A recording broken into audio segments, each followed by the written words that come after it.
ராமேஸ்வரம் அடுத்த மண்டபத்தில் கடல் சீற்றம் காரணமாக மண்டபம் வடக்கு கடற்கரையோரத்தில் போடப்பட்ட சாலையானது முற்றிலும் கடலரிப்பு ஏற்பட்டு சேதமடைந்ததால் சம்பந்தப்பட்ட அதிகாரிகள் அதனை சீரமைக்க வேண்டும் என மீனவர்கள் கோரிக்கை விடுத்துள்ளனர். ராமேஸ்வரம் அடுத்த மண்டபம் தோணித்துறை பகுதியில் 50க்கும் மேற்பட்ட மீனவ குடும்பங்கள் வசித்து வருகின்றனர்.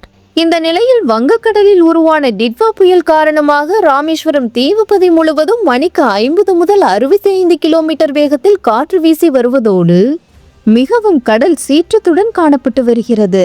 இந்த நிலையில் மண்டபம் தோணித்துறை பகுதியில் ஏற்பட்ட கடல் சீற்றம் காரணமாக கடற்கரையோரத்தில் அமைக்கப்பட்டிருந்த சாலை முழுமையாக சேதமடைந்து துண்டிக்கப்பட்டுள்ளது.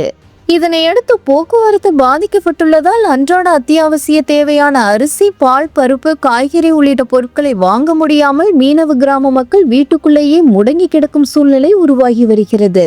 இதற்கு சம்பந்தப்பட்ட மாவட்ட நிர்வாக அதிகாரிகள் உரிய நடவடிக்கை எடுத்து மீனவ மக்களின் தேவையை பூர்த்தி செய்ய வேண்டும் என கோரிக்கை விடுத்துள்ளனர்.